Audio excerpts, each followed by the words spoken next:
Good morning my dear student. आज हम लोग फ्लूइड मैकेनिक्स में लेक्चर सीरीज 37 को डिस्कस करेंगे। जैसा कि माय डियर हम लोगों ने प्रीवियस लेक्चर में एक चैप्टर डिस्कस कर रहे थे डायनेमिक्स ऑफ फ्लूइड फ्लो, तो जिससे रिलेटेड हम लोगों ने सारे कॉन्सेप्ट को डिस्कस कर लिया था। आज के लेक्चर में हम लोग क्या करेंगे डियर, इस डायनेमिक्स ऑफ फ्लूइड फ्लो से रिलेटेड एमसीक्यू को सॉल्व करेंगे। That means multiple choice question को हम लोग आज सॉल्व करने चल रहे हैं। तो चलिए माय डियर हम लोग स्टार्ट करते हैं, वन बाय वन क्वेश्चन को सॉल्व करते हैं। सबसे पहले हम स्टार्ट करते हैं क्वेश्चन नंबर फर्स्ट। ये हमारा क्वेश्चन देखिए क्या कह रहा है डियर, इस क्वेश्चन को हम लोग देखते हैं। क्वेश्चन कह रहा है देखिए the exact analysis of viscous flow problem can be made by. तो ऐसा क्वेश्चन कर रहा है डियर कि the exact analysis of viscous flow, यदि हमारा फ्लूइड कैसा हो, विस्कस फ्लो हो, इनविस्कस ना हो, तो उस समय कौन सी एनालिसिस हमारी एग्जैक्ट एनालिसिस देगी। तो इसके लिए हमने आपको इक्वेशंस बताई थी डियर। हमने आपको बताया था RNE, इसमें हमने आपको बताया था ये Reynold equations, Navier Stokes equation और आपका बताया था आयलर्स इक्वेशन। और एक ट्रिक और बताई थी यहाँ से GPVT। अब इसमें हमने बताया था कि जब ये चारों फोर्स एक साथ लगे होंगे डियर, चारों फोर्स का मतलब G फॉर हमारा था ग्रेविटी फोर्स, ऐसे देखिए FG plus FP plus FB plus FT। जब gravity force, pressure force, viscous force और टर्बुलेंट फोर्स ये सभी हमारे एक्ट करें तो ऐसी इक्वेशंस हमारी कहलाती थी डियर रेनॉल्ड इक्वेशन। नेक्स्ट बात कर रहे थे कि जब हम यहां से फ्लूइड को टर्बुलेंस से हम लोग क्या कर रहे थे, हम लोग लैमिनार फ्लो कंसीडर कर रहे थे। If fluid are laminar flow तो दैट मीन्स इरोटेशनल हो जा रहा था। जब फ्लूइड हमारा इफ फ्लूइड इरोटेशनल, यदि इरोटेशनल हो गया तो दैट मीन्स टर्बुलेंट फ्लो आपका जीरो हो जाएगा। तो जवाब आपकी इक्वेशन बनेगी डियर, ये बनेगा FG plus FP plus FB is equals to mass into acceleration.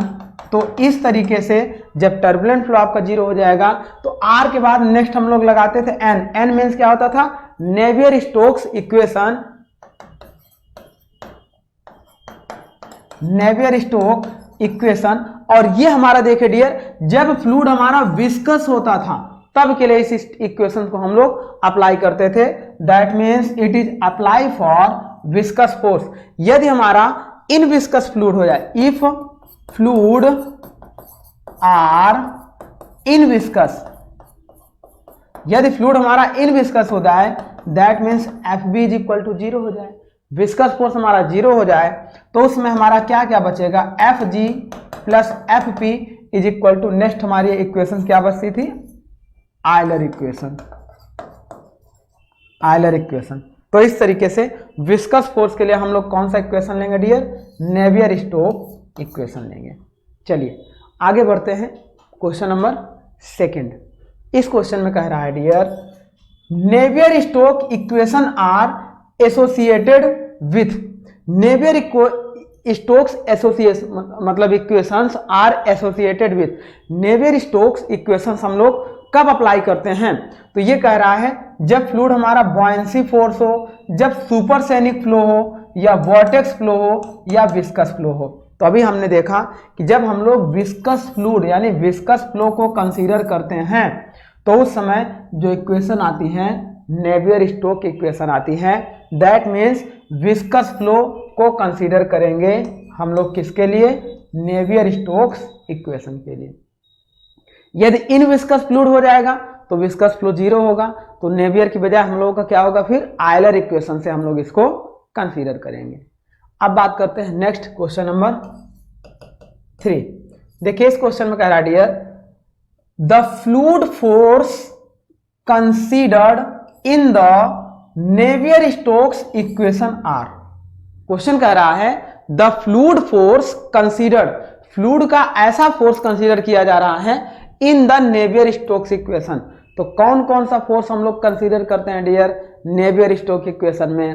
तो हम लोगों ने ट्रिक बताई थी जी पी वी टी, ये सीरीज आपको याद रखनी है, प्लस आर एन ई, ये सीरीज याद रखनी है। जब ये चारों फोर्स अप्लाई करेंगे तो ये हो जाएगा रेनॉल्ड इक्वेशन। जब टी को कैंसिल करके केवल ये 3 फोर्स अप्लाई करेंगे तो ये हो जाएगा R N E, Navier Stokes equation. और जब विस्कस को भी डिस्कनेक्ट कर देंगे तो ये कहलाएगा आपका Euler equation. That means Navier Stokes के लिए 3 फोर्स हमारे पास होते थे, कौन कौन से? जी P we, means gravity force, pressure force and viscous force. तो नेवियर स्टोक्स इक्वेशन के लिए कौन कौन से फोर्स होंगे? Gravity force, pressure force and viscous force. That means option A हमारा करेक्ट हो जाएगा, और सब गलत। और देखें इसमें ग्रेविटी फोर्स, प्रेशर फोर्स है, लेकिन टर्बुलेंट फोर्स आ गया। जहां टर्बुलेंट फोर्स आ जाएगा वो हमारा किसके लिए हो जाएगा डियर? रेनॉल्ड इक्वेशन के लिए हो जाएगा। Pressure force, viscous force and turbulent force, ये भी गलत है। ग्रेविटी, विस्कस एंड टर्बुलेंट, ये भी गलत है। तो इस तरीके से इसका ऑप्शन हो जाएगा ए। अब आइए बात करते हैं नेक्स्ट क्वेश्चन नंबर 4। चलिए देखिए, इस क्वेश्चन में कह रहा है dear fluid flow problem in general are influenced by such forces. हमारा कुछ फ्लूइड है जो जनरली फ्लो कर रहा है और वह कुछ फोर्स की वजह से इन्फ्लुएंस मीन्स प्रभावित हो रहा है। एज द ग्रेविटी फोर्स, कौन कौन से फोर्स की वजह से इन्फ्लुएंस हो रहा है, मतलब प्रभावित हो रहा है? जैसे gravity force, comma viscous force F V, comma pressure force F P and the force due to turbulence F T. इतने फोर्सेस हमारे हैं जो इस फ्लूइड के फ्लो को क्या कर रहे हैं? अफेक्ट कर रहे हैं। Then identify the combination of these forces which are considered in the following equation of motion. तो ये अलग अलग इक्वेशन दी गई हैं और इनके अकॉर्डिंग कौन सा ऑप्शन हमारा सही होगा उसको हमें पहचानना है। तो देखिए नेवियर स्टोक्स इक्वेशंस हैं, रेनॉल्ड इक्वेशंस हैं और आयलर इक्वेशंस हैं। तो जब आपको ये ट्रिक याद रहेगा dear G P V T और आर एन ई, तो जहां पे gravity force, pressure force, viscous force and turbulence force, एक चीज और है कि ये सीरीज आपको याद रखनी है। तो उस समय कौन सा इक्वेशन होगा? रेनॉल्ड इक्वेशन होगा। तो यहां पे देखिए रेनॉल्ड इक्वेशन ये है। रेनॉल्ड इक्वेशन के लिए कौन कौन सा फोर्स हम लोग कंसीडर करेंगे डियर? ये हम लोग करेंगे gravity force, pressure force, viscous force and turbulent force. मतलब रेनॉल्ड इक्वेशन, सॉरी ये फर्स्ट नेवियर स्टोक्स इक्वेशन है। चलिए पहले रेनॉल्ड के लिए देख लेते हैं। तो रेनॉल्ड के लिए हम लोग क्या करेंगे? फर्स्ट से मैच कराएंगे। दैट मीन्स हमारा क्या हो जाएगा? ऑप्शन क्यू का फर्स्ट हो जाएगा। देन रेनॉल्ड के बाद हम लोगों का क्या था? नेवियर स्टोक्स इक्वेशन था। जब हम टर्बुलेंट फोर्स को निग्लेक्ट कर दे रहे थे तो हमारा नेवियर स्टोक्स इक्वेशन आता था। नेवियर स्टोक्स में ग्रेविटी फोर्स, प्रेशर फोर्स और विस्कस फोर्स आता था। तो देखिए सी वाले ऑप्शन में ग्रेविटी फोर्स, विस्कस फोर्स और प्रेशर फोर्स है। दैट मीन्स आर का थर्ड हो जाएगा। अब नेक्स्ट बचा हमारे पास, सॉरी आर का नहीं, नेवियर स्टोक्स का क्या हो जाएगा? थर्ड हो जाएगा। इसको हटाते हैं। चलिए ये हमारा हो गया P का थर्ड। दैट मीन्स P का हमारा क्या हो गया? थर्ड हो गया। अब आयलर इक्वेशन के लिए हम लोग क्या करेंगे? आयलर इक्वेशन के लिए विस्कस फोर्स को भी हम लोग क्या कर देंगे? जीरो ले लेंगे। तो gravity force and pressure force, तो आयलर इक्वेशन के लिए 2 हो जाएगा, gravity force and pressure force. That means R का 2। तो ऑप्शन हमारा कौन सा सही होगा? P का 3, Q का 1, R का 2। तो ये P का 1 है, ये गलत हो गया। P का 2 है, ये भी गलत हो गया। P का 1, ये भी गलत है। P का 3, Q का 1, R का 2। That means option B is correct. तो इस तरीके से इसको हम लोग सॉल्व कर लेंगे। नेक्स्ट देखते हैं क्वेश्चन नंबर 5। इस क्वेश्चन में कह रहा है dear Froude number is the ratio of inertia force to the. तो हमने आपको बताया था डियर कि Froude number is the ratio of root over, ऊपर तो आपका इनर्शिया फोर्स सब में रहेगा, इनर्शिया फोर्स आपका सब में रहेगा, लेकिन फ्राउड नंबर के लिए inertia force to the gravity force, इसका ट्रिक हमने आपको बताया था, चाहे आप एफजी से याद कर लीजिए चाहे आप जीएफ से याद कर लीजिए। दैट मीन्स ग्रेविटी फोर्स और फ्राउड नंबर ग्रेविटी फोर्स, ऊपर इनर्शिया फोर्स हमारा रहेगा ही रहेगा, नीचे हम लोगों को इस तरीके से याद कर लेना है। तो चलिए ये हो जाएगा inertia force to the gravity force, that means option B correct हो जाएगा। अब बात करते हैं क्वेश्चन नंबर 6। इस क्वेश्चन में कह रहा dear ratio of inertia force to the surface tension force is known as, ratio of, देखिए हमने आपको बताया था WS हमने आपको बताया था WS, W for weber number, S for surface tension force. तो हमारा जो होता था डियर वेबर नंबर के लिए root over inertia force to the WS for surface tension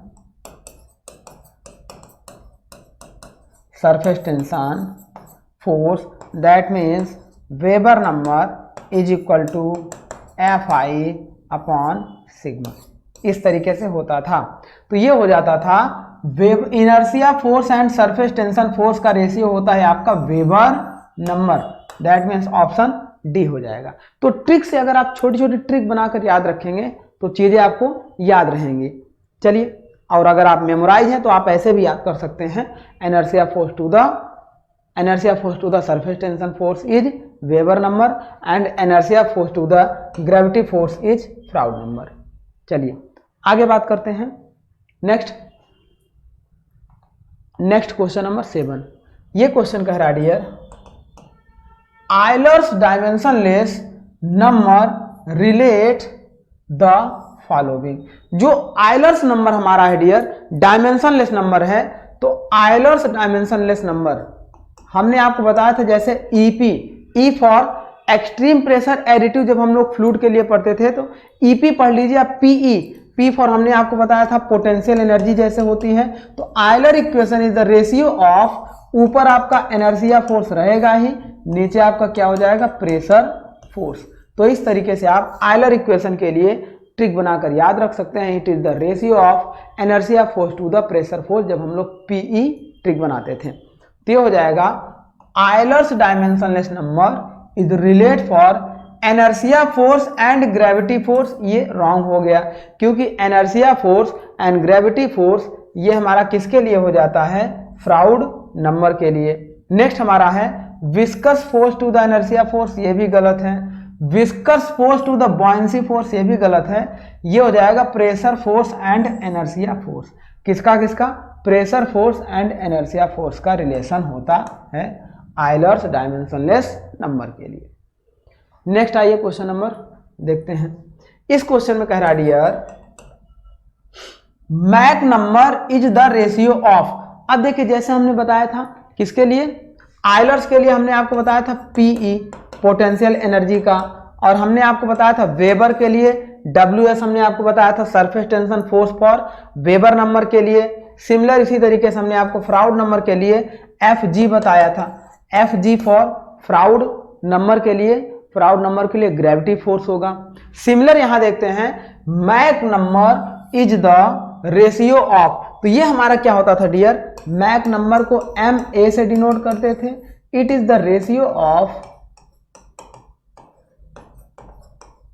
inertia force to the elastic force के होता है, inertia force to the elastic force के होता है। अब इसको याद करने के लिए आप इस तरीके से याद कर सकते हैं जैसे एम ई, लेकिन अभी आपको दो प्रॉब्लम्स आएंगी। एक हम लोग देखो यहाँ पे हमें मैक नंबर याद करना है, तो जैसे मैकेनिकल इंजीनियरिंग होता है M for Mach number, E for elastic force, तो इस तरीके से आप इसको याद कर सकते हैं।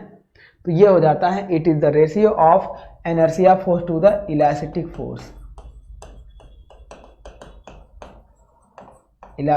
फोर्स। तो इसका ऑप्शन हमारा हो जाएगा inertia force to the surface tension force, D हो जाएगा inertia force to the elastic force. इसका ऑप्शन हो जाएगा डी। अब नेक्स्ट बात करते हैं क्वेश्चन नंबर 9। इसमें कह रहा है dear compressibility effect can be treated as negligible when Mach number is. तो अब क्वेश्चन में देखिए डियर मैक नंबर की बात कर दिया है, तो compressibility effect is negligible when Mach number is. तो हमने आपको बताया था डियर कि जब Mach number less than MA less than 0.3 हो तो इस तरीके के फ्लो को हम लोग बोलेंगे सबसोनिक फ्लो। और ये फ्लो आपका कैसा होता है? इनकम्प्रेसिबल फ्लो होता है। ये होता है सबसोनिक फ्लो। और इस सबसोनिक फ्लो में आपकी क्या होती है? Density will not is equal to change, that means density आपकी क्या होती है? कांस्टेंट होती है। तो अब यहाँ कह रहा है compressibility effect can be treated as negligible. Negligible का मतलब क्या हो जाएगा? Density constant. डेंसिटी कांस्टेंट मतलब सबसोनिक फ्लो मतलब Mach number is less than 0.3। तो यहाँ 0.3 की वजह से हम लोग क्या करेंगे? अप टू 0.2 कर देंगे। इसका ऑप्शन हम लोग कर देंगे अप टू 0.2। अब मैक नंबर 0.3 से 0.8 होगा तो हम लोग का हो जाएगा सोनिक फ्लो या ट्रांसोनिक फ्लो। 0.8 से समथिंग होगा, मैक्सिमम 3 होगा, 3 से एबव हमारा हो जाएगा तो हमारा अल्ट्रासोनिक फ्लो हो जाते हैं, सुपरसोनिक फ्लो हो जाते हैं। तो ये सब मैक नंबर हम लोगों ने डिस्कस कर रखे हैं। नेक्स्ट आइए बात करते हैं अगले क्वेश्चन में। इस क्वेश्चन में कह रहा है dear Euler's equation in the differential form for motion of liquid is given by. Euler's equation in differential form the motion of liquid is given by. तो हमें कौन कौन सा इक्वेशन निकालना है डियर? आयलर्स इक्वेशन के लिए, आयलर्स इक्वेशन के लिए तो जब हम लोगों ने सॉल्व किया था डियर तो आयलर इक्वेशन हमारा आ रहा था change in pressure with respect to density del P upon D P upon plus G into D Z plus V into D V is equals to हम लोगों का क्या आता था? कांस्टेंट आता था। और जब इसी को हम लोग इंटीग्रेट कर देते थे डियर, इसको जब हम लोग इंटीग्रेट कर देते थे तो डी पी अपॉन रो हमारा हो जाता था P upon rho plus G into Z plus V into V square upon 2 is equals to 0। जब दोनों तरफ हम लोग जी का डिवाइड कर देते थे, भाग दे देते थे, तो ये हो जाता था P upon rho G plus Z, जी से जी कैंसिल आउट हो जाएगा, plus we square upon 2g। तो यही हमारा होता था बर्नौली इक्वेशन। तो बर्नौली इक्वेशन को हम लोग, जनरल बर्नौली इक्वेशन को हम लोग आयलर इक्वेशन से डिफाइन करते थे। और आयलर इक्वेशन हमारी होती थी change in pressure with respect to density plus G into D Z plus V into D V is equals to constant. तो ये होता था D P upon minus G Z नहीं होगा, D P upon rho plus G Z minus G Z नहीं होगा, D P upon rho plus G Z plus V D V is equals to हमारा ये हो जाएगा। क्योंकि ये ऐसा होता था जब इसको हम लोग लिखते थे तो ये हमारा आता था minus D P upon rho minus G into D Z is equals to हमारा होता था वी इंटू डी वी। अब इन दोनों का हम उधर लेके चले जाते थे तो ये हो जाता था D P upon rho plus ये भी उधर जाएगा तो प्लस में हो जाएगा G into D Z plus ये ऑलरेडी है V into D V is equals to, जब ये दोनों उधर चले गए हैं लेफ्ट साइड में, राइट साइड में, तो इस साइड में हमारी क्या वैल्यू होगी? 0 होगी। यही इक्वेशन हमारी कहलाती है Euler's equation. That means option C is correct. चलिए आगे बढ़ते हैं नेक्स्ट क्वेश्चन में। इस क्वेश्चन में कह रहा है dear on which one of the following is Euler's equation of motion based. कौन सा Euler's equation of motion based है? तो ये जो बर्नौली इक्वेशन आया डियर ये आयलर्स इक्वेशन बेस्ड है और ये कहता है sum of all energies that means potential energy, datum energy and kinetic energy is constant. और ये किस पे होता है? जब सम ऑफ ऑल एनर्जीज होता है तो ये होता है कंजर्वेशन ऑफ एनर्जी ये किस पे काम करता है, कंजर्वेशन ऑफ एनर्जी पर वर्क करता है। तो ये हमारा हो जाएगा on which one of the following is Euler's equation of motion is based. तो किस पे बेस्ड होता है Euler's equation dear, conservation of energy पे बेस्ड होता है। लेकिन जो कंजर्वेशन ऑफ एनर्जी होती है, यदि हम इसको यहां पे देखो, ये हो गई कंजर्वेशन ऑफ एनर्जी, लेकिन यहां पे अगर देखेंगे dp upon rho plus g into D Z, तो ये हो जाता है आपका मास मोमेंटम पे होता है। किस पे होता है, मोमेंटम कंजर्वेशन पे होता है।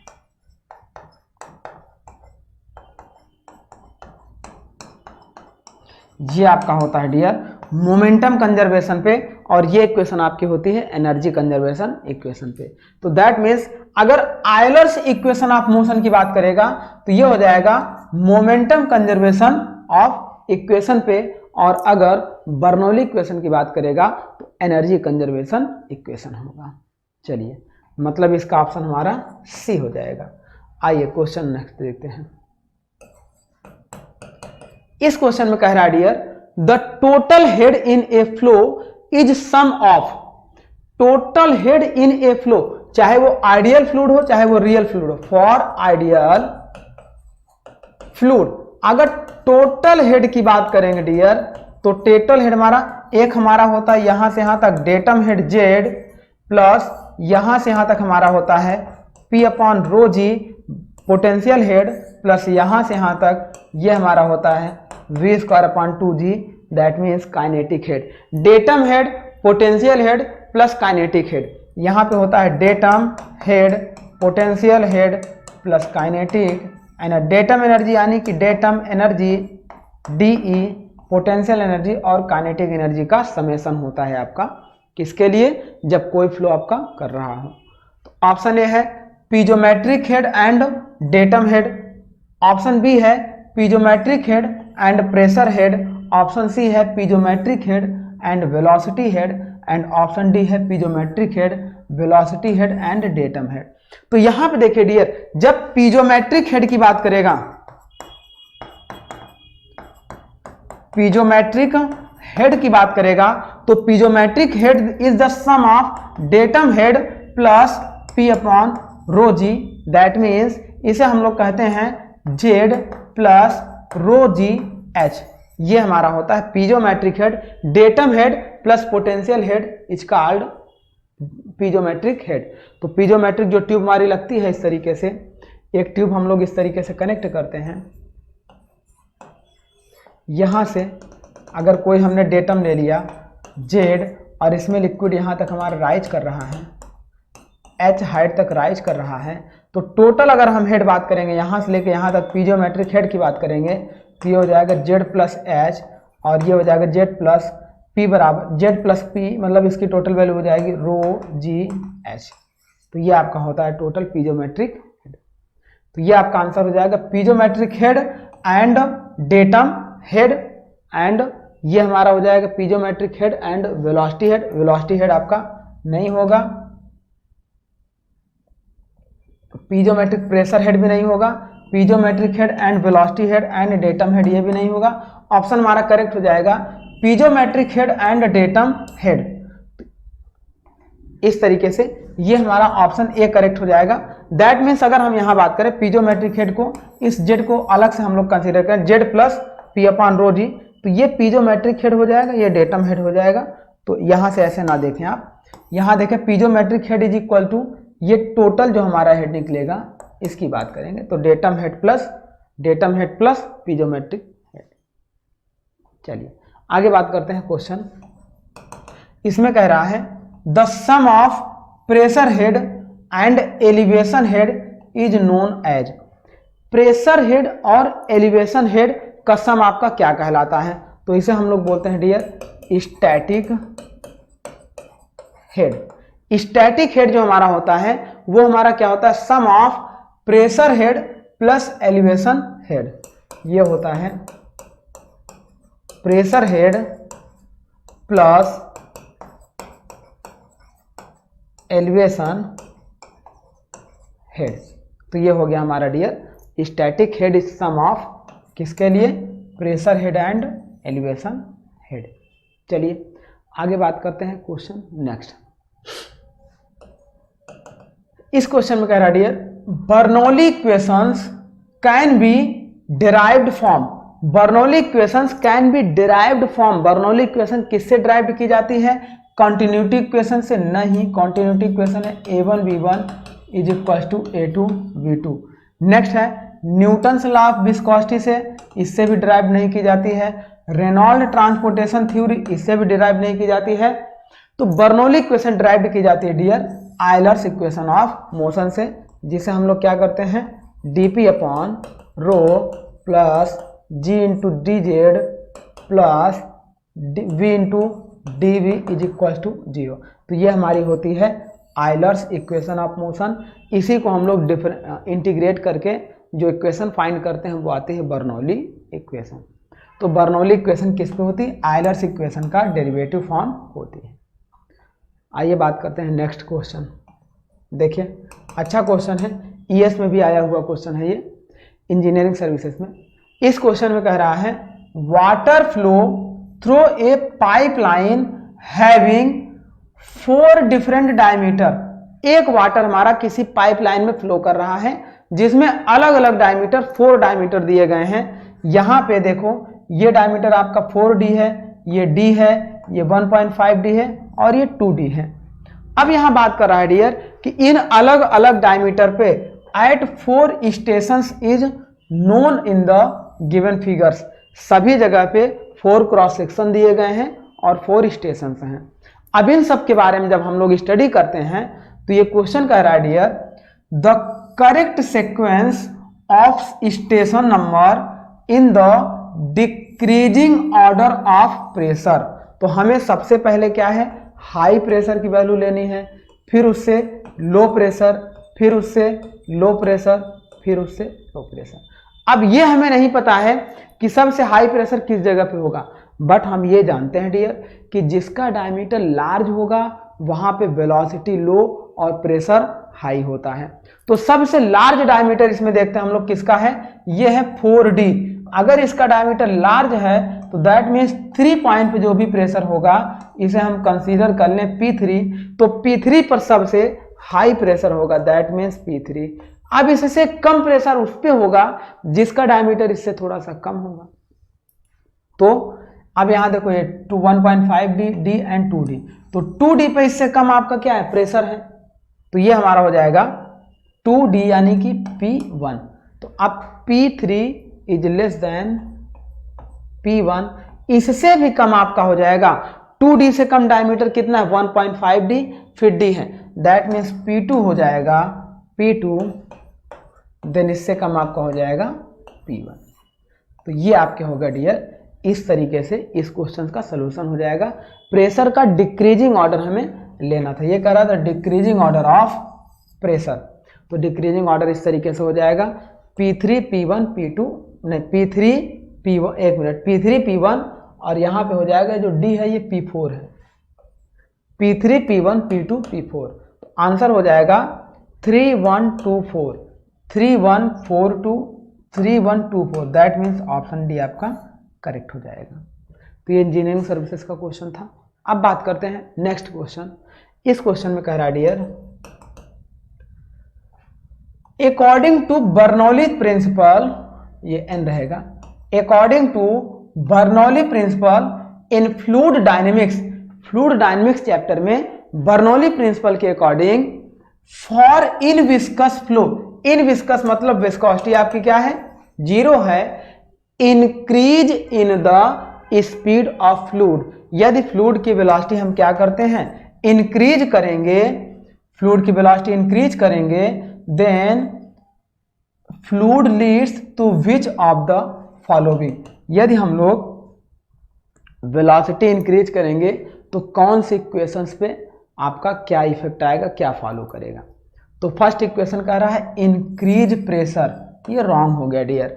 जब वेलोसिटी हमारी इंक्रीज करती है तो प्रेशर डिक्रीज करता है, और जब वेलोसिटी डिक्रीज करती है तो प्रेशर आपका इंक्रीज करता है। तो इस तरीके से वेलोसिटी और प्रेशर का हमारा रिलेशन होता है फ्लूइड मैकेनिक्स का। इसके पहले भी हम लोगों ने डिस्कस कर चुके हैं इसके बारे में। तो अब नेक्स्ट कह दिया डिक्रीज इन प्रेशर, ये कह रहा है प्रेशर डिक्रीज होगा, ये तो बात सही है, लेकिन आगे कह रहा है ऑब्लिक में और increase in fluid potential energy. तो ये कह रहा है कि फ्लूइड पोटेंशियल एनर्जी इंक्रीज करेगी जब प्रेशर आपका क्या होगा डियर, वेलोसिटी बढ़ेगी। अगर प्रेशर डिक्रीज होगा, देखो यहाँ क्वेश्चन में था कि इंक्रीज द वेलोसिटी, क्वेश्चन में था जब वेलोसिटी इंक्रीज करेगी तो प्रेशर डिक्रीज होगा, और जब प्रेशर डिक्रीज होगा तो पोटेंशियल एनर्जी भी आपकी क्या होगी, डिक्रीज होगी, क्योंकि पोटेंशियल एनर्जी हेड आपका क्या होगा, लो हो। तो यहाँ पे ये बी तो यहाँ सही था, डिक्रीज इन प्रेशर, लेकिन यहाँ increase in fluid potential energy कह दिया, जिस वजह से ये रॉन्ग हो जाएगा। नेक्स्ट है इंक्रीज इन प्रेशर, ये भी रॉन्ग हो गया, प्रेशर इंक्रीज हो ही नहीं सकता है, और बचा डी, डी करेक्ट हो जाएगा। देखिए डिक्रीज इन प्रेशर और decrease in fluid potential energy, तो pressure and fluid potential energy दोनों क्या होंगे, डिक्रीज होंगे। तो ये हमारा हो जाएगा इस क्वेश्चन का आंसर। नेक्स्ट क्वेश्चन बात करते हैं, the Bernoulli equations refers to conservation of. तो बर्नौली इक्वेशन डियर हमारी क्या होती है, कंजर्वेशन ऑफ एनर्जी पे वर्क करती है, और मोमेंटम इक्वेशन आपकी क्या होती है, ये आपकी होती है आयलर्स इक्वेशन, जो हमारी आयलर्स इक्वेशन होती है कंजर्वेशन ऑफ मोमेंटम पे वर्क करती है। और मास कंजर्वेशन हमारी कौन सी होती है, कॉन्टिन्यूटी इक्वेशन होती है, ये आपकी होती है कॉन्टिन्यूटी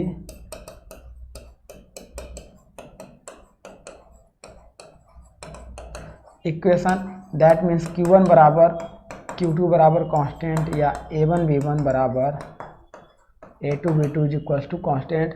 और एनर्जी कंजर्वेशन बर्नौली इक्वेशन हो जाएगा, मोमेंटम कंजर्वेशन जो हमारा आयलर्स इक्वेशन हो गया उसके लिए हो जाएगा। चलिए आगे बात करते हैं, मतलब इसका आंसर हमारा क्या हो जाएगा, बर्नौली के लिए बी। नेक्स्ट क्वेश्चन देखते हैं, कह रहा है what is the unit of kinetic head. Kinetic head की यूनिट क्या होती है डियर, मीटर में होता है, कितना हेड हमारा ऊपर राइज कर चुका है, कितना डिप्रेस कर चुका है। अब ये कोई ट्यूब है, इस तरीके से इस ट्यूब में कोई लिक्विड यहां तक अगर राइज किया है, तो ये जो H हमारा राइज करेगा ये कितना मीटर में राइज करेगा, मीटर पर सेकेंड स्क्वायर, मीटर स्क्वायर पर सेकेंड, या मीटर स्क्वायर पर सेकेंड स्क्वायर, इसमें कभी राइज नहीं करेगा, ये मीटर में राइज करता है। तो unit of kinetic head is metre हो जाएगा। नेक्स्ट बात करते हैं questions, each term of Bernoulli equation stated in the form constant. अब देखिए क्वेश्चन कह रहा है each terms of Bernoulli equation, that means P upon W, W is equals to rho G हम लोग पढ़ते हैं into V plus B square upon 2G plus Z, has unit of, इसकी यूनिट क्या होती है डियर, तो इसकी यूनिट होती है न्यूटन मीटर पर केजी की होती है, mn पर केजी के होती है। तो इस तरीके से बर्नौली इक्वेशन की यूनिट ये होती है ऑप्शन बी। नेक्स्ट बात करते हैं, अगले क्वेश्चन में कह रहा है a liquid flow from low level Z1 pressure P1 to higher level Z1 pressure P2। एक कोई लिक्विड है डियर, मान लो इस तरीके से कोई लिक्विड है। अब ये कह रहा है कि एक लेवल था हमारे पास, लो लेवल था Z1, मान लो यहाँ पे यहाँ से लेके यहाँ तक ये लो लेवल था Z1, और यहाँ से लेके यहाँ तक का ये लो लेवल था Z2। अब यहाँ पे कोई प्रेशर P1 था और यहाँ पे कोई प्रेशर P2 था। तो क्वेश्चन कह रहा है इट कैन बी कंक्लूडेड, इसे हम कैसे कंक्लूड करेंगे, तो ऑप्शन ए है first law of thermodynamics has been violated. यहाँ फर्स्ट लॉ ऑफ थर्मोडायनेमिक्स का इससे कोई रिलेशन नहीं है। Second law of thermodynamics has been violated, इससे कोई रिलेशन नहीं है। नेक्स्ट कह रहा है Z2 is less then Z1, जबकि हमें स्पष्ट दिखाई दे रहा है कि Z2 is greater than Z1। Question में ही कह रहा था डियर कि लो लेवल ऑफ Z1 है और हायर लेवल Z2 है, तो ये रॉन्ग हो गया। अब यहां से अगर कोई लिक्विड ऊपर की ओर फ्लो कर रहा है तो तभी फ्लो करेगा डियर जब P1 का प्रेशर क्या होगा, ग्रेटर होगा, और P2 का प्रेशर क्या होगा, कम होगा। ये लिक्विड तभी ऊपर की ओर फ्लो करेगा या आगे की ओर फ्लो करेगा जब P1 का प्रेशर हायर हो और P2 का प्रेशर लो होगा, तो लिक्विड क्या होगा, लो हायर प्रेशर से लो प्रेशर की ओर फ्लो करेगा। दैट मीन्स इसका ऑप्शन हो जाएगा डी। चलिए आगे बात करते हैं नेक्स्ट क्वेश्चन। इस क्वेश्चन में कह रहा है which of the following assumptions are made for driving Bernoulli equations. Question कह रहा है which of the following assumptions are made for deriving Bernoulli equations. Bernoulli equation को डिराइव करने के लिए कौन कौन से assumptions हम लोग लेते हैं। तो जो assumptions फॉर बर्नौली होता है डियर,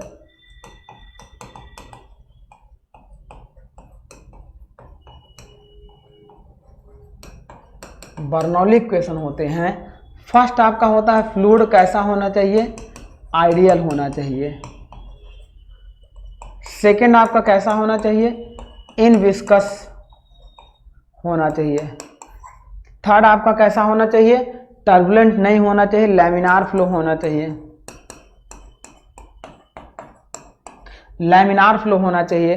फ्रैक्शन आपका 0 होना चाहिए।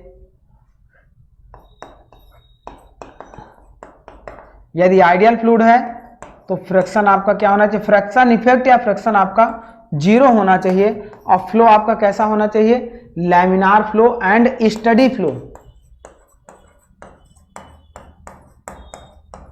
स्टडी फ्लो होना चाहिए। तो ये सारे एजम्पशंस हैं हमारे किसके लिए, बर्नौली इक्वेशन के लिए। चलिए मैच करते हैं। ऑप्शन ए है फ्लो इज स्टडी, तो यहां तक सही है, एंड इनकम्प्रेसिबल, तो फ्लो हमारा आपका कैसा भी होना चाहिए, इनकम्प्रेसिबल भी होना चाहिए,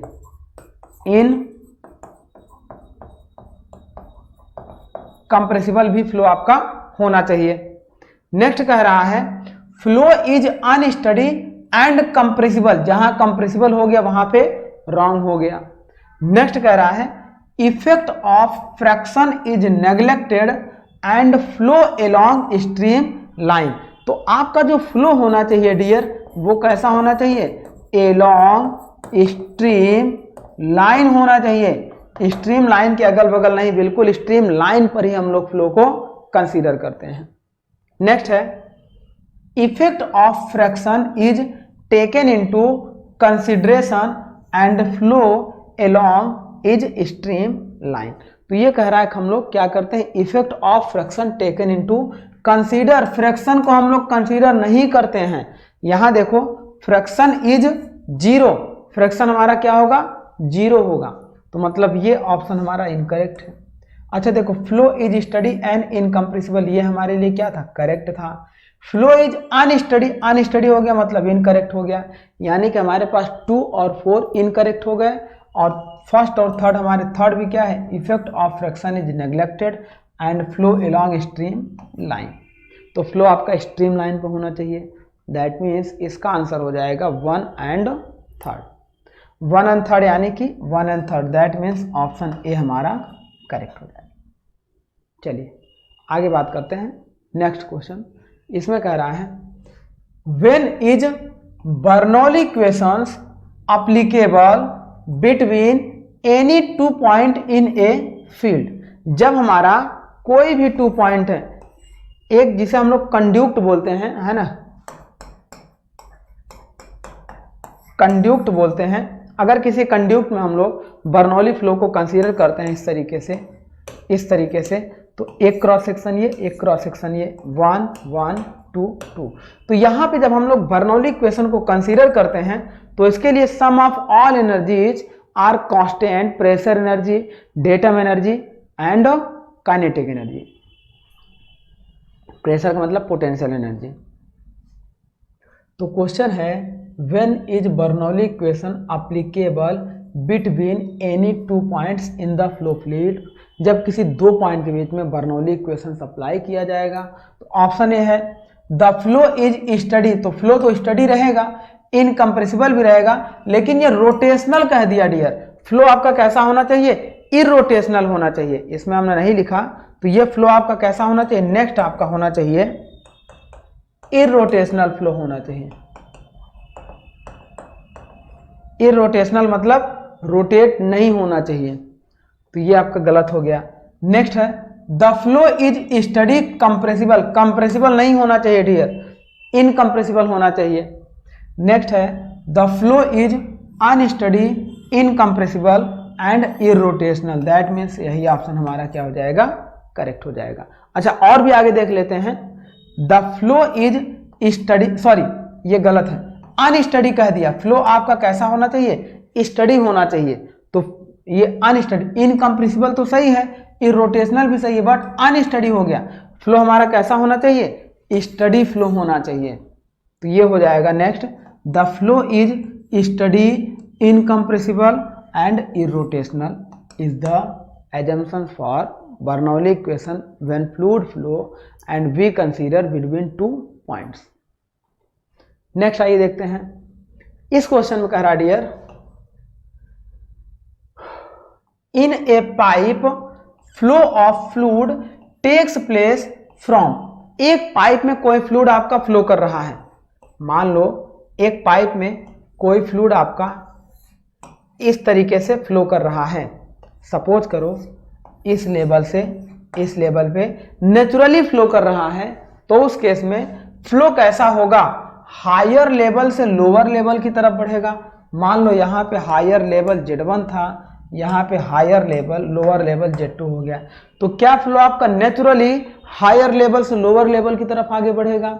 ये क्वेश्चन पूछा गया है, 2-3 जगह पूछा गया है जेईई के एग्जाम में।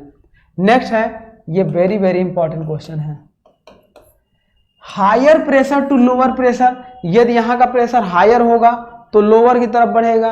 और नेक्स्ट है higher energy to lower energy, तो यही ऑप्शन करेक्ट होगा डियर। यहाँ पे जो हमारा एनर्जी E1 होगा, यहाँ पे एनर्जी E2 होगा।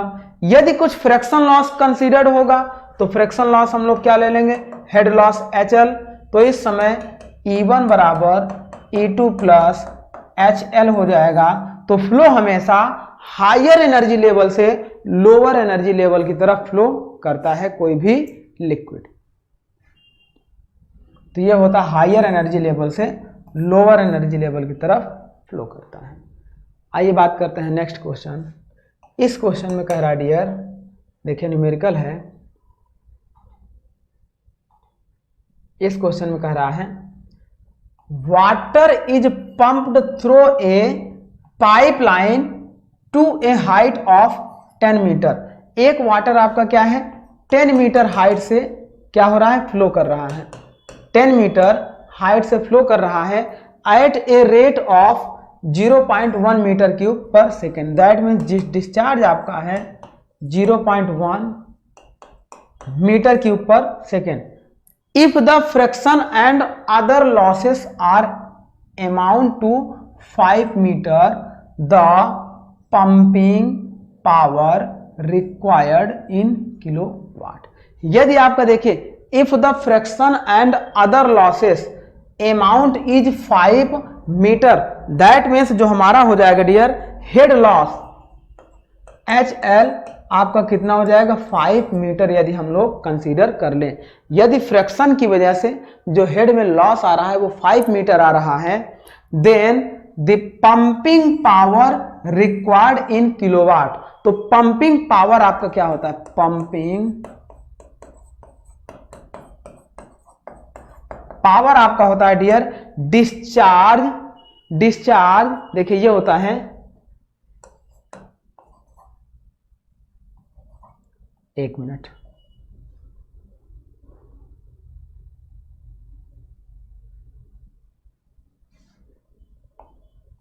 ये हमारा होता है rho G into Q into H के होता है।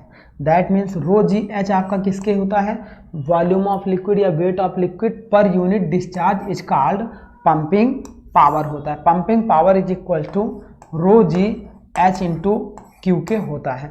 अब चूंकि यहाँ पे हमें पंपिंग पावर जो P निकालनी है वो हेड 10 मीटर से और हेड लॉस कितना है 5 मीटर है, तो ये हो जाएगा रो into G into Q into, यदि हम इसको कैपिटल H मान लें प्लस हेड लॉस HL मान लें, तो यहाँ पे हो जाएगा डियर रो की वैल्यू कितना है, वाटर है तो 1000 हम लोग ले लेंगे, इंटू जी की वैल्यू 9.8 ले लेंगे, इंटू क्यू की वैल्यू कितना है 0.1 metre cube per second into H plus H L. H आपका 10 मीटर है, एच एल आपका 5 मीटर है, तो ये हो जाएगा 10 प्लस 5, दैट मीन्स 1000। अच्छा 9.8, एक ये दोनों हटा देंगे तो दो जीरो हट जाएगा, तो ये बचेगा 10 इंटू 98 इंटू 1 इंटू 15। अब इसको जब हम लोग सॉल्व करेंगे डियर, जब इसको हम लोग सॉल्व करेंगे तो ये हो जाएगा 98, इसको करेंगे तो ये हो जाएगा 980 इंटू 15। तो इसको सॉल्व करने पे ये लगभग आएगा 14.7, किस में निकालना है, किलोवाट में, किलोवाट में। तो इसकी वैल्यू आएगी लगभग 14.7 किलोवाट। इस तरीके से इस फार्मूले में जब हम लोग इसको रख के सॉल्व करेंगे तो चलिए नेक्स्ट बात करते हैं। What should be the power of motor capable of pumping 1000 kg of water to a height of 10 metre grounded in 10 second. देखो ये क्वेश्चन कर रहा है what should be the power of motor. ये एक मोटर की पावर क्या होगी, पावर ऑफ मोटर, एक मोटर की पावर हमें निकालनी है।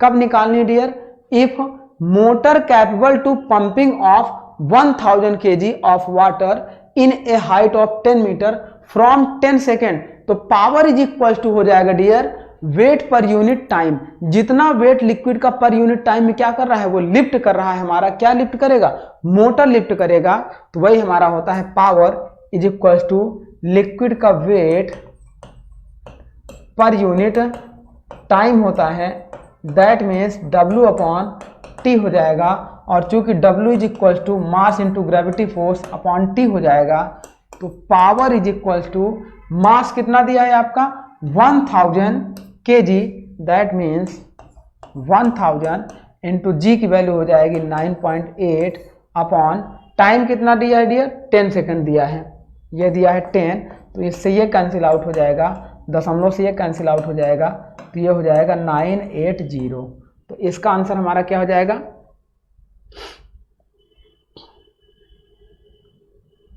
ये हो जाएगा 980, दैट मीन्स इसका आंसर हो जाएगा 980 वाट। इसको कैलकुलेट कर लेंगे तो ये हमारा हो जाएगा 1000 kg था इंटू, अच्छा एक minute, W is equal to mgh होता है, sorry W is equal to mgh होता है। तो यहाँ पे h की वैल्यू हम लोग रखेंगे, h कितना था 10 मीटर हाइट था, तो यहाँ 10 का मल्टीप्लाइड कर देंगे तो ये आंसर नहीं होगा, ये हो जाएगा 1000 इंटू 9.8 इंटू 10 अपॉन 10 से 10 कैंसिल आउट हो जाएगा। अब यहाँ से एक दशमलव से ये 2 जीरो आगे लग जाएगा, तो ये हो जाएगा 9800, किस में आएगा, वाट में आएगा, दैट मीन्स इसका आंसर क्या हो जाएगा, बी हो जाएगा 9800। W is equal to mgh के होता है, तो ये हमारा हो जाएगा पर यूनिट टाइम। चलिए आगे बात करते हैं नेक्स्ट क्वेश्चन। ये क्वेश्चन कह रहा है हमारा डियर, एक centrifugal pump lift 0.013 metre cube water from a depth of 32 metre. इस क्वेश्चन में कह रहा है कि एक सेंट्रीफ्यूगल पंप है जिसका डिस्चार्ज कितना है 0.013 मीटर क्यूब पर सेकेंड। तो डिस्चार्ज है 0.013 metre cube per second and water from a depth of 32 metre. जो डेप्थ का मतलब h की वैल्यू दिया है डियर, वो कितना दिया है 32 मीटर दिया है। If the pump motor consume 6 kilowatt, 6 kilowatt क्या कंज्यूम कर रहा है, power is equal to 6 kilowatt is equal to 6000 watt. तो what is the overall efficiency of pump is given density of water. एक मिनट, हाँ, what is the efficiency of efficiency of pump given density of water is कितना है 1000 kg पर metre. तो हम ये जानते हैं डियर, जब हम overall efficiency of the pump, तो जब पंप की हम लोग इफिशिएंसी निकालेंगे, इफिशिएंसी ऑफ द पंप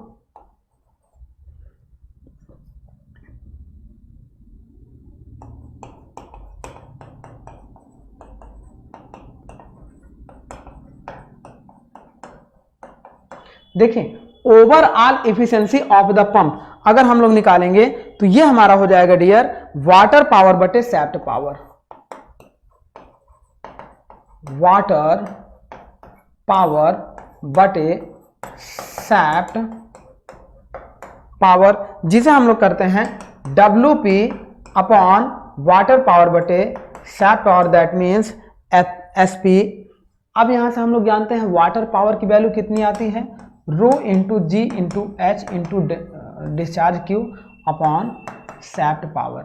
और सैफ्ट पावर कितनी है, ये दिया है consume motor power 6 kilowatt. Shaft पे कितनी पावर कंज्यूम हो रही है 6 किलोवाट।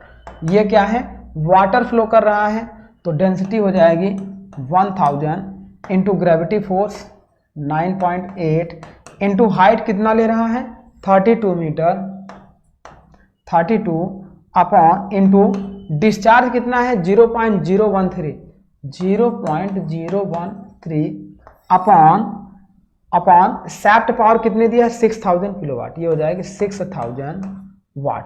तो 1 2 3 1 2 3 ये हमारा कैंसिल आउट हो जाएगा।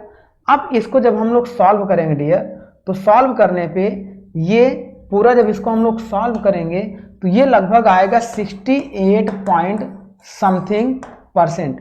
दैट मीन्स ये हमारा आ जाएगा नन ऑफ दीज। इसका आंसर हो जाएगा क्योंकि 88 है 75 है, या 68 पॉइंट समथिंग को हम लोग 70 मतलब 69 कंसीडर कर लेंगे, तो ये आंसर हमारा ये हो जाएगा। एग्जैक्ट आएगा 68 पॉइंट समथिंग, तो 68 पॉइंट समथिंग को हम लोग 79 अप्रॉक्स ले लेंगे, तो आंसर से हमारा करेक्ट हो जाएगा।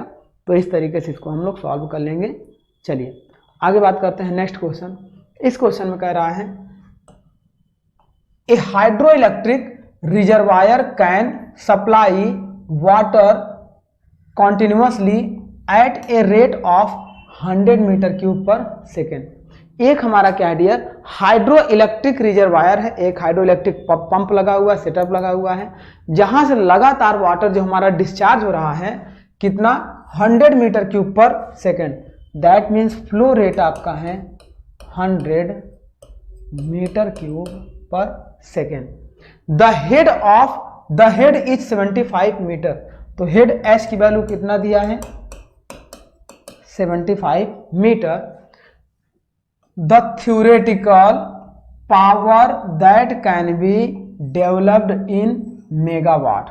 मेगावाट में आपको पावर निकालना है, तो कौन सी वाटर पावर जो हमें निकालनी है dear, water power is equal to P is equal to rho G H into Q हो जाएगा। अब डेंसिटी किसकी निकालनी है, वाटर की बात कर रहा है, तो ये हो जाएगा 1000 इंटू 9.8 इंटू हाइट कितनी दिया हेड 75 इंटू क्यू कितना है 100। अब इसको सॉल्व करेंगे डियर, तो ये हमारा हो जाएगा, ये 100 से हो जाएगा 998, इसको यहाँ कर देंगे तो 0 हो जाएगा इंटू 75 इंटू अच्छा 10 टू द पावर 6। ये देखिए मेगावाट में निकालना है 10 टू द पावर 6 हो जाएगा, 30 यहाँ से हमारा हो जाएगा। बाकी इसको सॉल्व कर लेंगे, तो इसको टोटल सॉल्व करने के बाद इंटू 1000 जब इसको करेंगे, तो इसको टोटल सॉल्व करने के बाद लगभग आएगा 73.5 मेगावाट पावर। दैट मीन्स ये हमारा आंसर हो जाएगा डी। तो इस तरीके से पावर वाटर पावर निकालेंगे रो जी एच क्यू से। यदि हेड डिफरेंस हो जाता तो rho G H minus H plus H head loss कर देते। नेक्स्ट बात कर रहे हैं डियर, इस क्वेश्चन में कह रहा है द एनर्जी ग्रेड लाइन, जिसे हम EGL कह रहे हैं, for steady flow in a uniform diameter pipe. एक यूनिफॉर्म डायमीटर, ये जो पाइप है D यहाँ पे है, D यहाँ पे है, D यहाँ पे, यूनिफॉर्म डायमीटर का पाइप आपका फ्लो कर रहा है, is shown in the figure which of the following items is contained in the box. अब ये कह रहा है कि एक हमारी एनर्जी ग्रेडियंट लाइन है, यूनिफॉर्म डायमीटर पे जा रही है, तो इस बॉक्स में ऐसा कौन सा सेटअप फिक्स किया गया है जिस वजह से ये हमारी energy gradient line low level से हायर लेवल की तरफ बढ़ेगी। तो ऐसा तभी हो सकता है डियर जब हम क्या करते हैं, पंप का यूज करते हैं। तो पंप हमारा क्या करता है, लो प्रेशर को हाई प्रेशर में कन्वर्ट कर देता है। तो एनर्जी ग्रेडियंट लाइन हमारी देखो यहां से इतनी हाई हो गई है। तो यहां पे कौन सी डिवाइस यूज करेंगे हम लोग, पंप यूज करेंगे। तो हम लोग पंप यूज करेंगे। यदि यह एनर्जी ग्रेडियंट लाइन इस तरीके से नीचे से चली जाती तो इसका मतलब यहां से कुछ एनर्जी कंज्यूम हो जाती, तो वहां पे हमारी कौन सी डिवाइस यूज हो जाती, टरबाइन यूज हो जाती। जब एनर्जी ग्रेडियंट लाइन अप हो जाए, राइज हो जाए, तो मतलब प्रेशर बढ़ रहा है, तो वो हमारी कहलाती है पंप। और जब एनर्जी ग्रेडियंट लाइन नीचे डाउनफॉल हो जाए तो वो कहलाएगी टरबाइन। टरबाइन का मतलब कुछ वर्क उस पर किया जा रहा है। तो इसका आंसर हो जाएगा pump, that means option A हो जाएगा।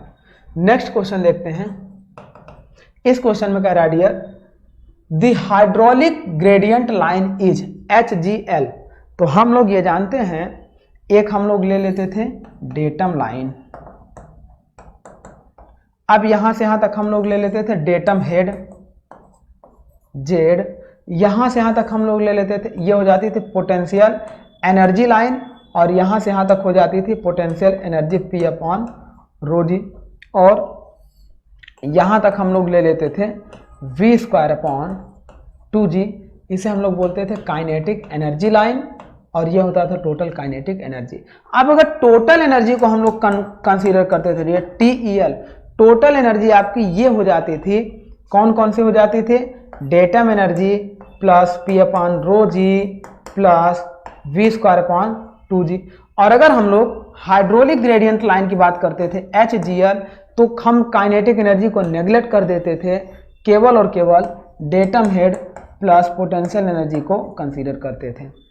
अब बात यहाँ पे क्वेश्चंस की आ रही है कि द हाइड्रोलिक ग्रेडियंट लाइन, मतलब यहाँ तक की हमारी बात हो रही है, ऑलवेज मूविंग अप। दूसरी बात कर रहा है ऑलवेज मूविंग डाउन। तीसरी बात कर रहा है always above the energy gradient line. Next कर रहा है the velocity head below the energy gradient line. अब देखिए, पहले तो ये समझिए कि हाइड्रोलिक ग्रेडियंट लाइन HGL कह रहा है ऑलवेज मूविंग अप, किसके रिस्पेक्ट में अप हो रही है नहीं पता है, मतलब ये नहीं सही होगा।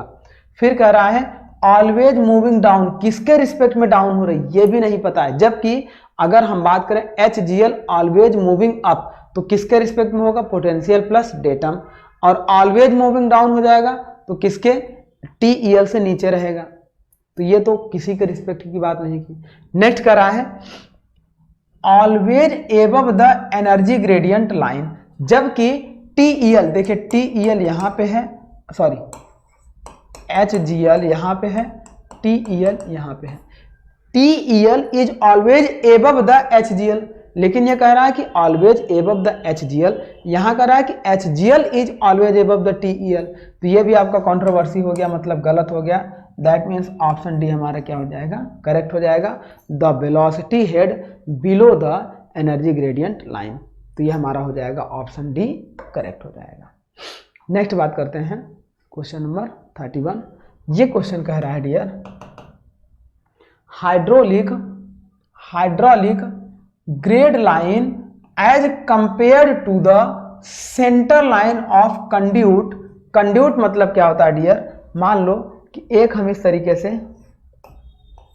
एक ट्यूब को कंसीडर करते हैं। यदि इसका हेड हमारा ये हो जाए Z1, यहाँ पे हमने ले लिया, ये आपका हो जाएगा कंड्यूट का सेंटर लाइन, यहाँ से यहाँ तक हमारा हो जाए हेड Z2। यदि हम लोग इस पॉइंट पे हाइड्रोलिक ग्रेडियंट लाइन बनाना चाहें तो ये यहाँ पे Z1 हो जाएगा, प्लस यहाँ से यहाँ तक हो जाएगा P/ρg, और इसके ऊपर हो जाएगा V²/2g। तो इस कंड्यूट के सेंटर के ऊपर हमारा क्या होगा, HGL होगा। HGL कहाँ होगा, इस कंड्यूट के सेंटर के ऊपर कहीं यहाँ पे बनेगा। ये ऑप्शन कह रहा है hydraulic gradient line as compare to the centre line of conduit, तो इस कंड्यूट के सेंटर लाइन से hydraulic gradient line always above बनेगी। ऑप्शन ए है शुड बी ऑलवेज एबव, तो यही हमारा क्या हो जाएगा, करेक्ट हो जाएगा। और TEL भी ऑलवेज एबव बनेगी, जबकि TEL एबव होगी HGL से भी, HGL से भी ऊपर हमारी क्या होगी, टोटल एनर्जी लाइन बनेगी। तो इस तरीके से इसका आंसर हो जाएगा ए। नेक्स्ट क्वेश्चन, अच्छा इसमें और भी ऑप्शन थे, should be always below, below कभी हो नहीं सकता, शुड बी ऑलवेज पैरेलल, कभी TEL यहां पे नहीं बनेगा, मे बी एबव और बिलो, ऐसा भी बिल्कुल नहीं होगा, हमेशा एबव होगा सेंटर लाइन ऑफ कंड्यूट से। आगे बात करते हैं क्वेश्चन नंबर 32। देखिए इस क्वेश्चन में कह रहा है dear, to avoid vaporisation in the pipeline, the pipeline over the rigid is laid such that it is not more than. देखिए एक क्वेश्चन आपका था डियर, जब हम लोग देखते थे कि कोई भी लिक्विड, जैसे मान लो ये हो गया, इसमें एक लिक्विड भरा हुआ है, अब ये लिक्विड ऊपर की ओर अगर बॉइलिंग होगा, नीचे की ओर ये क्या लग रहा है, एटमॉस्फेरिक प्रेशर लग रहा है। अब यहाँ पे ये लिक्विड क्या हो जाएगा, मान लो ये वेपर प्रेशर है, तो ये जो वेपराइज होना शुरू होगा, ये vapour pressure is greater than atmospheric pressure होगा, तब ये लिक्विड क्या होगा, वेपराइज होना शुरू होगा, उसी को हम लोग बोलते हैं वेपोराइजेशन। तो अब इस क्वेश्चन में है टू एवॉइड वेपोराइजेशन, इस वेपोराइजेशन को अवॉइड करने के लिए, क्योंकि अगर वेपोराइजेशन होता है तो आप एक बाल्टी पानी छत पर रख दीजिए, 2 दिन 4 दिन 5 दिन बाद वो बाल्टी का पानी ऑटोमेटिक गायब हो जाता है, क्योंकि वो क्या होता है, धीरे धीरे वेपोराइज होता रहता है। अगर उसी बाल्टी के पानी को आप किसी ढक्कन लगाकर ढक दीजिए, तो वहां पे क्या होगा, मान लीजिए आपने इसमें ढक्कन लगा दिया, अब ये वेपर ऊपर गई, फिर यहाँ पे क्या हो गई, कलेक्ट होनी शुरू हो गई, कलेक्ट होनी शुरू हो गई, फिर यहाँ से यहाँ तक ये प्रेशर मेंटेन हो जाएगा और ये वेपोराइजेशन रुक जाएगा। तो ये प्रॉब्लम होती है वेपोराइजेशन में। इसके लिए कह रहा है टू अवॉइड वेपोराइजेशन, किसी भी पाइपलाइन में वेपोराइजेशन को अवॉइड करने के लिए the pipeline over the rigid laid, laid मतलब लेटी हुई पाइपलाइन में, that is not more than, तो कितना होना चाहिए, वो इसका आंसर होता है 6.4 metre above the hydraulic gradient line. तो not more than, hydraulic gradient line से HGL से 6.4 मीटर से एबव नहीं होनी चाहिए, तो इसका आंसर होगा बी। इसे आप याद कर लीजिएगा, क्योंकि क्वेश्चन आपका पूछा गया है, डेटाबेस है। आइए नेक्स्ट क्वेश्चन बात करते हैं। इस क्वेश्चन में कह रहा है dear, the locus of elevation that water will rise in series of pitot tube is called. अब जैसे देखो एक पिटॉट ट्यूब आपका है, इस तरीके से ये पिटॉट ट्यूब हमने लगा दिया है। अब यहां से कोई लिक्विड आपका ऐसे फ्लो कर रहा है,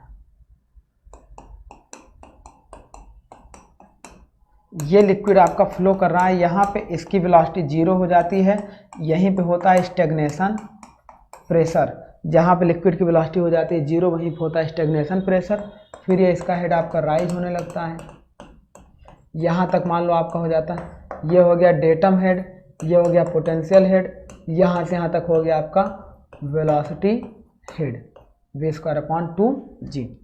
अब इसमें कह रहा है to locus of elevation of that water raise in the series of pitot tube is called. Pitot tube अगर एक सीरीज में हम लोग लगा दें, एक पिटॉट ट्यूब क्या है, सीरीज का मतलब क्या है कि एक पिटॉट ट्यूब यहाँ लगा दिए, एक पिटॉट ट्यूब इससे कनेक्ट कर दिए, तो इनका जो ये रेज ऑफ एनर्जी होगा, इसको जब इस तरीके से हम आपस में कनेक्ट करते हैं, तो ये जो लाइन इस तरीके से या इस तरीके से जो लाइन बनती है, इसे बोलते हैं हाइड्रोलिक ग्रेडियंट लाइन। ये हमारी क्या होती है, सॉरी नहीं हाइड्रोलिक नहीं, ये होती है एनर्जी ग्रेडियंट लाइन। तो ये जो लाइन हमारी ऊपर तक जाती है v²/2g, इस तरीके से लाइन घटेगी। यदि हमारे फ्रैक्शन फोर्स निग्लिजिबल होंगे तो एनर्जी ग्रेडियंट लाइन बिल्कुल कांस्टेंट लाइन जाएगी। यदि फ्रैक्शन फोर्स कंसीडर करेंगे तो एनर्जी ग्रेडियंट लाइन क्या होगी, डिक्रीज होती चली जाएगी। तो इसे बोलते हैं एनर्जी ग्रेडियंट लाइन। चलिए ये हो गया। नेक्स्ट बात करते हैं क्वेश्चंस। क्वेश्चन नंबर 34, इस क्वेश्चन में कह रहा है hydraulic gradient line that means HGL represent this sum of, HGL आपका किसका रिप्रेजेंटेशन होता है डियर, सम ऑफ, ये HGL is sum of datum head plus potential head, और TEL is the sum of datum head plus potential head plus kinetic head होता है। तो hydraulic gradient line is the sum of datum head plus potential head होता है। तो ये है pressure head and kinetic head, kinetic head नहीं होता है। बी है kinetic head and datum head, kinetic head नहीं होगा। सी है pressure head and kinetic head नहीं होगा। डी है pressure head and datum head, pressure head का मतलब ये हो जाएगा potential energy and datum energy. तो ये हमारा इसका ऑप्शन हो जाएगा डी। इस तरीके से इसे हम लोग सॉल्व कर लेंगे। नेक्स्ट बात करते हैं क्वेश्चन नंबर 35, और ये क्वेश्चन हमारा क्या है, लास्ट है।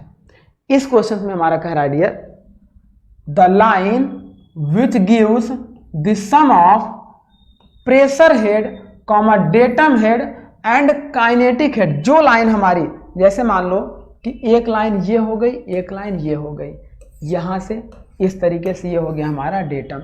अब ये वाली लाइन कहलाती है टोटल एनर्जी लाइन, ये वाली कहलाती है हाइड्रोलिक ग्रेडियंट लाइन। तो दिस सम ऑफ, जब टोटल एनर्जी लाइन की बात करते हैं तो Z plus P upon rho G plus V square upon 2G, that means this sum of kinetic energy, potential energy and datum energy. तो ये वही पूछ रहा था, pressure energy head plus datum energy head plus kinetic energy head is called, तो ये हमारी कहलाती है टोटल एनर्जी लाइन। इसी को हम लोग बोलते हैं TEL, ये हमारा कहलाता है TEL, टोटल एनर्जी लाइन। तो इस तरीके से माय डियर हम लोगों ने इससे रिलेटेड फर्स्ट पार्ट के क्वेश्चन को सॉल्व कर लिए हैं। नेक्स्ट पार्ट में हम लोग क्या काम करेंगे, इसी से रिलेटेड जितने हमारे कुछ और रिमेनिंग क्वेश्चंस हैं, जैसे फ्लो मेजरमेंट से रिलेटेड, ऑरिफिस मीटर से रिलेटेड हमारे हैं, हम लोगों ने जो पढ़ा हुआ है पिटॉट ट्यूब से रिलेटेड हमारे हैं, तो उन सारे क्वेश्चन को हम लोग क्या करेंगे, डिस्कस करेंगे नेक्स्ट पार्ट में। तो आज के पार्ट में हम लोग इतना ही क्वेश्चन को, और वेंचुरी मीटर से भी रिलेटेड क्वेश्चन हम लोग करेंगे, क्योंकि एप्लीकेशन ऑफ बर्नौली, मतलब हम ये कह सकते हैं कि नेक्स्ट पार्ट में एप्लीकेशन ऑफ बर्नौली से रिलेटेड क्वेश्चन को सॉल्व करेंगे, जिसके लेक्चर्स हम लोगों ने कंप्लीट कर लिए हैं। तो आई होप आपको सारी चीज़ें अच्छे से समझ में आई होंगी। चलिए माय डियर, आज का लेक्चर हम लोग यहीं पे स्टॉप कर रहे हैं। Thank you my dear.